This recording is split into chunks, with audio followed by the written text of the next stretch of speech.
હાલો દોસ્તો, good morning, જય શ્રી કૃષ્ણ. ફરી વખત તમારી સાથે નવા બ્લોગ સાથે ત્રીજા દિવસે 3 તારીખે આવી ગયો છું અને આજે ખાસ હવારમાં મેં એક સુવિચાર વાંચી લીધો. બહુ મસ્ત સુવિચાર છે કે તફાવત ખાલી તમારા વિચારોમાં હોય છે, બાકી જે પગથિયા તમને ઉપર લઈ જાય એ જ તમને નીચે લાવી શકે છે.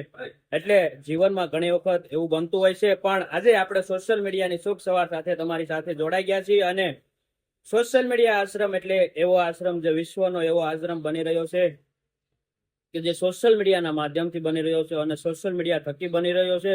અને તમે જોવો તે પ્રમાણે આપણી સામે જ છે સોશિયલ મીડિયા આશ્રમ અને પ્રગતિના પંથે ખૂબ જ ઝડપથી કામ થઈ રહ્યું છે. અને કહેવાય છે ને કે એક કન્સ્ટ્રક્શન કામ કરતા મેક્સિમમ 2.5 વર્ષથી 3 વર્ષ લાગે, પણ ઓલમોસ્ટ આપણે 1.5 વર્ષ જેવું થયું છે. 2022માં એમનું ભૂમિપૂજન કર્યું છે અને 2024 આવી ગયું છે. ઓલમોસ્ટ કામ પૂરું થઈ ગયું છે. નાના મોટું કામ બાકી છે, જે લાઇટ ફિટિંગ છે, પ્લમ્બિંગ છે અને જે આ વિશાળ સોશિયલ મીડિયા આશ્રમ છે નેશનલ હાઈવે, જે આપણો મહુવાથી ભાવનગર હાઈવે ઉપર આવેલો છે, મીના હોટલની એક્ઝેક્ટ સામે. તમે ગમે ત્યારે નીકળો તો અવશ્ય એક વખત પધારજો. અને જે સોશિયલ મીડિયા આશ્રમમાં હાલ આપણી જોડે બધા પ્રભુજી રહ્યા છે 45, તો એ બધા જ પ્રભુજીની એકદમ વ્યવસ્થિત રીતે ટ્રીટમેન્ટ સાથે ખાવું પીવું રહેવું અને જમવું, કપડા છે, ચપ્પલ છે, બધી જ વસ્તુ સંસ્થા તરફથી પ્રોવાઈડ કરવામાં આવે છે. અને સંસ્થાને તમારા બધા લોકોનો ખૂબ સાથ સપોર્ટ છે, એના થકી આ બધું થઈ રહ્યું છે. તો અત્યારે બધા પ્રભુજી નાહી ધોઈ ફ્રેશ થઈ ચા પાણી પી અને વાગ્યા છે સવારના 10:30. તો તમે જોઈ શકો તે પ્રમાણે એકદમ વ્યવસ્થિત રીતે સન્નાટો છે. આજે શનિવારની શુભ સવાર સાથે લાઇટ વહી જાય અમારે, કેમ કે અહીંયા કાપ રહેતો હોય છે, પણ જનરેટર ચાલુ છે અને બધા પ્રભુજી આરામ કરી રહ્યા છે. તમે જોવો તે પ્રમાણે કોઈ પ્રભુજી પોતપોતાની રીતે હરી ફરી રહ્યા છે. અને અત્યારમાં અમારે જે રસોડાના વોલિયન્ટર છે, મહાનુભાવો છે, મહાયોદ્ધાઓ છે, એ બધા પોતપોતાનું રસોડાનું કામ સંભાળી લીધું છે. અને આ અમારા ભાર્ગવભાઈ છે, જે થોડાક અપલખણા કહી શકીએ આપણે. અને પ્રકાશભાઈ છે, ભાઈ છે, સંજયભાઈ છે, લાલ દાદા છે. આપણે લાલ દાદા પાસે જઈશું. લાલ દાદાને 2 દિવસથી કઈક તકલીફ છે. લાલ દાદા બેઠા જોવો શું કરો? આમ બેઠા શું કરી હે કેમ બેઠા? અમથા એ વરસાદ આવ્યો લાલ દાદા, ધીમો આ ધીમો સાટ આવ્યો જો હા. હારો આવ્યા ને તો તમે અહીં વહી આવ્યા એમ ને? હા, આવ્યો તો સારો ઓછો આ આવા શું કામનો તો પાણી વી જાય એવો આવે પણ આ બાજુ લાલ દાદા ઓછો વરસાદ પડ્યો ની? આમ વધારે છે. હા, ઈ સુરત બાજુ વધારે છે. હમણાં 2 દિવસથી સુરેન્દ્રનગર ને દિલ્હીમાં બહુ બધો વરસાદ પડ્યો લાલ દાદા. બહુ આખી નદી 2 કાંઠે વહી જાય એટલો. બોલો તે હવે કેવું છે? તબિયત પાણી રેડી તમારા? મારે સારો છે ભાઈ. તો વાંધો નહીં. તમે રિહાણા થઈ એવી વાત સાંભળી? હે હે તમે રિહાણા થા મારાથી? મારે ના હું તો કોઈ લીધી હે બોલું રેહામ કો હા, ઈ વાત હાચી. ઈ તો આજ બોલવા માંડ્યા, નકર કાલ તો રિહાણા થા આખો દિવસ. જાવું કરતા હતા, મારે વયું જાવું ને મારે આમ ને તેમ ને. ક્યાં જવા દો શું જાય જો જાવા થોડા દઈ લાલ દાદા, તમારે વિનાનું પછી થોડું અમને હોરવે હે તમે જ કયો. બાપુ લઈ જા ક્યાં હું લઈ ગયા? નતા ભાગી જો હે આમ છે લઈ જશે ને ક્યાં? સોનાપુરી છે, હે સોનાપુરી છે બાજુ અ કેમ ના એને માથે બેઠો લ્યો બોલો. નિહુણી માથે કઈ ન થયું તે ન્યા ઠેઠ થોડું જવાય?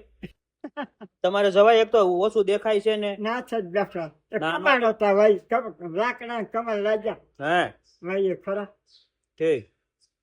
બોલો બીજું કઈ કેવું હે? કાંઈ નહીં ચાલે નહીં? નહીં કાંઈ નહીં હાક પર જાવું હે? મને નહીં જાવ નથી જવું? જાવું છે તમને કહીશ હવે હે તે વાંધો નહીં, કેજો હો. તો લાલ દાદા હાલો. સીતારામ લાલ દાદા. આ સીતારામ सीताराम. અને इधर है हमारे संजय भाई. क्या कहोगे संजय भाई? गुड मॉर्निंग, जय श्री कृष्ण. नया नया टी शर्ट पहनते हो, मेरे को रोज जलाते हो, क्या कहना चाहते हो? जोर से बोलो. अरे आपका दिया जोर से बोलो जोर से होते हैं आपका दिया हुआ सब कुछ है, दौलत है, शोहरत है, ऐसा डायलॉग आता है, पता है? ना तो था यार वेलकम फिल्म में हाँ. भगवान का दिया हुआ सब कुछ है, दौलत है, शोहरत है, इज्जत है, बस एक लड़की की कमी अगर वो मिल जाती तो बच जाता। कैसे बोलो? वो भी हो जाएगा, अरे भगवान की दया से. इतना कुछ किया है आप लोगों ने तो आगे भी चलेगा, नहीं सही बात है. अच्छा होगा।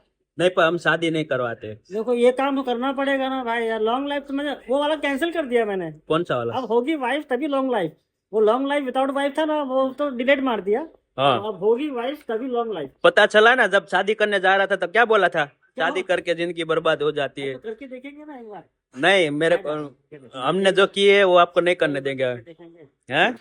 एक बार और- इंसान को शादी करनी चाहिए। हाँ एक बार एक बार आदमी को देखो सब करते हैं भाई। सही बात है। क्या भाई, अच्छा लगे तो ठीक है, नहीं लगे तो कोई बात नहीं, अपनी अपनी इच्छा है। सही ट्राई करने में क्या जाता है। अपन लोग जाते हैं शोरूम में, कार खरीदे ना खरीदे, लेकिन एक बार तो टेस्ट ड्राइव तो लेते हैं ना भाई। सही बात है। नहीं लगा तो वापस रख दिया उसको, लेकिन रखने का नहीं। लड़की के मामले में ऐसा नहीं चलेगा, या तो हाथ पकड़ो मत, सही पकड़ा तो फिर भाई छोड़ो मत, ये गलत सही है। बात है। सही है बात। कि नहीं भाई। क्या कहना चाहोगे, मैसेज देना चाहोगे कुछ लोगों को? मैसेज क्या है, सावन का महीना है, हम्म और ये जो सावन का जो महीना होता है ना, इसी के अंदर कुछ महीने के लिए जो महाकाल जो बोलते हैं ना, भोलेनाथ जी, हाँ जो शिव जी जो है ना, वो कुछ महीने के लिए पाताल लोक से धरती लोक पे आते हैं, हाँ कुछ महीने के लिए आते हैं। बरोबर। फिर ये सावन, ये बरसात का मौसम चला जाएगा, वो वापस चले जाएंगे धरती लोक के अंदर। अच्छा।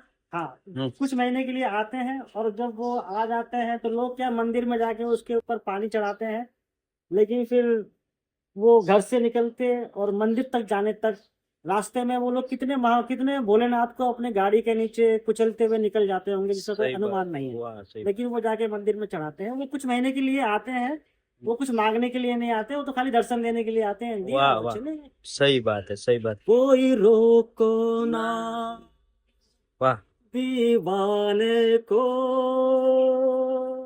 ओ मन मचल रहा आहा कुछ गाने को, ओ आने वाला कल जाने वाला है, हो सके तो इसमें जिंदगी बिता दो, पल कहीं जाने वाला है, ओ आने वाला कल। ओ प्रकाश भाई कहाँ भाग रहे तुम। वाह जय श्री वाह। कृष्ण, जय श्री कृष्ण। बस बस। प्रकाश भाई को कैच करो। और ये है हमारे मगन दादा। શું કહેશો મગન દાદા? બસ શાંતિ. કેવા છે તબિયત પાણી?